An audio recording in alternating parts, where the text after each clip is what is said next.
Hey, so you've got your Gumroad account ready, and now it's time to start selling.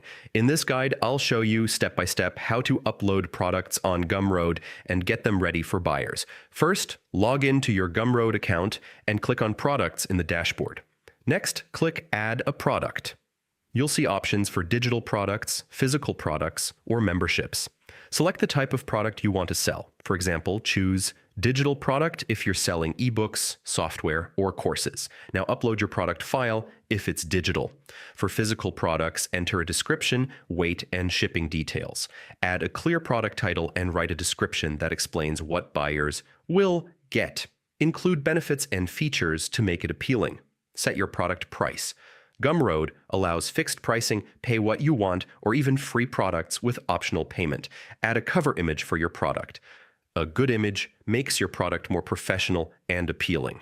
You can customize your checkout page with logo, colors, and extra questions if needed. Once everything looks good, click Publish. Your product is now live and ready for buyers. Finally, copy your product link and share it on social media, email, or your website. Track sales and performance right from the dashboard. So yeah, that's how you upload products on Gumroad step by step.